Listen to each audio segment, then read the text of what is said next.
Shakib is back, গায়ে জড়ানো জাতীয় দলের প্র্যাকটিস কিট।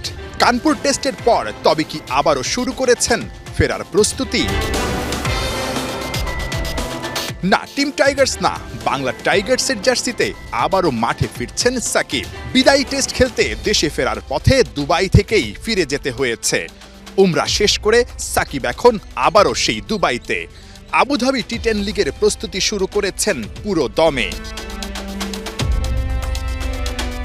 মাঝে কত ঝড় ঝাপটা, দেশের মাটি থেকে বিদায় নেয়ার স্বপ্নটাও পূরণ হলো না। সবকিছু ভুলে নতুন লুকে পুরনো দলে সাকিব। আফগান রশিদ খান এবার তার সঙ্গী।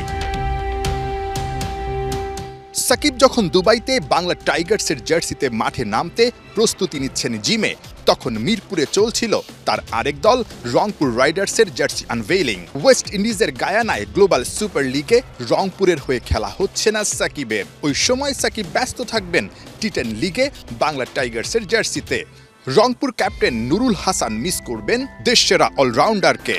না, সাকিবের মতো প্লেয়ার ক্রিকেট অঙ্গনে আমার কাছে মনে হয় না যে কোনো টিম মিস করবে না, এটা বলতে পারবে না। অবশ্যই সে থাকলে টিমের দিক থেকে ব্যাটিং বলেন, ফিল্ডিং বলেন, বোলিং বলেন, একটা আলাদা বেনিফিট সবসময় যে কোনো টিম পেয়ে থাকে।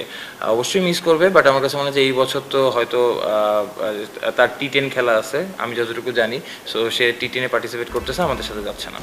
জাতীয় দল, ক্লাব কিংবা ফ্র্যাঞ্চাইজি সাকিবকে মিস করবেন যে কোনো ক্যাপ্টেনই। গায়ানায় সোহানও মিস করবেন সাকিবকে। তবে দলটার হয়ে খেলা অনেক দেশি ক্রিকেটারের জন্য নাকি এই টুর্নামেন্ট জাতীয় দলে ফেরার বড় মঞ্চ হতে পারে। এখানে জাতীয় দল অনেক খেলোয়াড় আছে, অনেক উঠতি খেলোয়াড় আছে। সো ওখানে ভালো খেলা মানে কি ইন্ডিভিজুয়াল একজন প্লেয়ার নিজেকে এস্টাবলিশ করতে পারলো। ওখানে ভালো খেলা মানে কি বাংলাদেশ সম্পর্কে মানুষের ধারণাটা আর একটু উঁচু হবে, কিন্তু এগুলো ব্যাপারটা আছে। এবং অ্যাডভার্স কন্ডিশন, ঘরের মাঠে পারফর্ম করার এক জিনিস, বাইরে পারফর্ম করার আরেক জিনিস। ওখানে কেউ যদি ভালো পারফর্ম করে সেই দিকে সিলেক্টরদের ডেফিনেটলি আলাদা নজর থাকবে, কারণ ওটা that is much more challenging there. সেটা অবশ্যই ক্রিকেট বোর্ড তো নজরে রাখবেই, বিশেষ করে সিলেক্টররা নজর রাখবে। গ্লোবাল সুপার লিগ টি20তে রংপুর রাইডার্স তাদের প্রথম ম্যাচ খেলবে 27 নভেম্বর ইংল্যান্ডের দল হ্যাম্পশায়ার হকসের বিপক্ষে।